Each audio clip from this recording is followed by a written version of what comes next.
السلام علیکم ورحمۃ اللہ وبرکاتہ۔ اکثر مردوں میں ہمیں شادی کے بعد ایک ڈس اپوائنٹمنٹ، ایک فرسٹریشن، ایک کنفیوژن نظر آتی ہے۔ آن دی ادر ہینڈ اللہ سبحانہ و تعالیٰ قرآن میں فرماتے ہیں وَمِنْ آیَاتِهِ أَنْ خَلَقَ لَكُم مِّنْ أَنفُسِكُمْ أَزْوَاجًا، کہ اس کی نشانیوں میں سے یہ بھی ہے کہ تمہارے لیے تمہیں میں سے بیویاں پیدا کی، اور کیوں؟ لِتَسْكُنُوا إِلَيْهَا، تاکہ تم ان سے سکون پاؤ۔ تو ایک بیوی اپنے شوہر کے لیے کیسے سکون کا باعث بن سکتی ہے؟ اس میں آف کورس شوہر کی بھی اپنی کچھ ذمہ داریاں ہوتی ہیں۔ He needs to play a significant role in realising this purpose, لیکن میری اور آپ کی بھی تو کچھ ذمہ داریاں ہیں نا۔ اس میں شوہر اور بیوی کا آپس میں اچھے دوست ہونا ایک اہم رول پلے کرتا ہے۔ Become his best friend.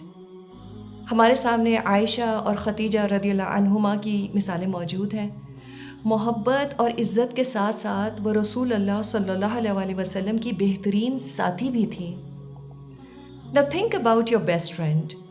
وہ آپ کی زندگی میں اتنے اسپیشل کیوں ہوتے ہیں؟ اس کی ایک وجہ یہ بھی ہے کہ انہوں نے آپ کے ساتھ وقت گزارنے کو اہمیت دی ہوتی ہے۔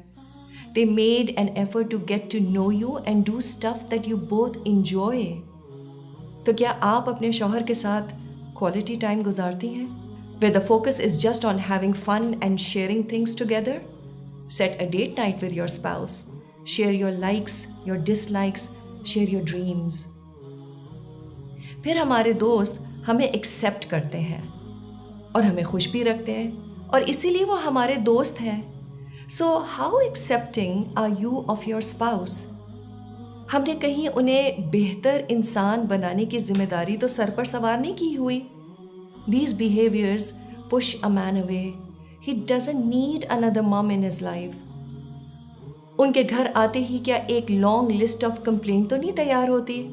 آج بچوں نے یہ کیا، نوکر نے ڈنر سیٹ کی پلیٹ توڑ دی، اور آپ کی اماں ان کو تو آپ خود ہی سنبھالیں۔ پھر ایک اچھا دوست اور کیا کرتا ہے؟ They give you attention۔ So be a good attentive listener۔ جب وہ آفس سے آئیں تو اس وقت سارا کام چھوڑ دیں، کچن کے چولہے بند کر دیں اگر کھانا جل جائے گا۔ Give your 100% attention to him۔ اگر ان کی بات لمبی اور بورنگ بھی لگے تو ذہن میں کوئی اور لسٹ اس وقت نہ بننی شروع ہو جائے۔ Be supportive and understanding۔ Yes, you can also share the highlights of the day، لیکن وہ ہائی لائٹس ہی ہوں، سوپ اوپرا نہ بن جائے۔ Then we also love eating with our friends, تو کوشش کر کے کم از کم دن کا ایک کھانا تو ضرور ساتھ کھائیں۔ ہمارے دوست پھر پرفیکٹ نہیں ہوتے، لائک وائز ہمارے شوہر بھی پرفیکٹ نہیں ہیں۔ Be forgiving and overlook his mistakes and flaws and train yourself to remember his positive traits۔ اور جی ہاں، ان میں بالکل کچھ اچھائیاں ہوں گی، تھوڑا سا غور سے دیکھنے کی بس ضرورت ہے۔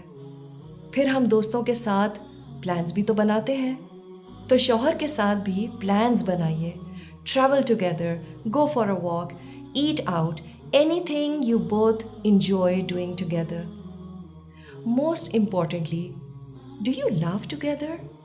ہمیں اپنے تعلقات میں ہرگز سیریس رہنے کی بالکل ضرورت نہیں ہے۔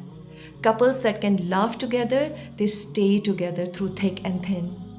تو اپنے آپ سے پوچھئے کہ اگر آپ اپنے دوست سے یوں روکھے طریقے سے بات کریں جیسے اپنے شوہر سے بات کرتی ہیں، تو شاید وہ 4 دن میں ہی آپ سے بور ہو جائے۔ So find ways to become interesting for him and of course he needs to do that too۔ اور اگر کچھ کھٹ پٹ ہو جائے تو یہ اصول بنا لیں کہ سونے سے پہلے صلح کرنی ہے۔ Also sleep at the same time۔ Don't lead separate lives۔ تو ہمیں شادی شدہ زندگی کی monotony کو بیسکلی بریک کرنا ہے۔ Have sparks flying all around and yes, every woman is surely capable of doing that۔ ہر سمجھدار عورت کو اچھی طرح پتہ ہوتا ہے what will make him tick۔ Like any investment، ہمیں اس ریلیشن شپ میں بھی وقت اور ایفرٹ لگانا پڑے گا۔ And in return, eventually you will have a more satisfied spouse۔ So win him by becoming his best friend forever۔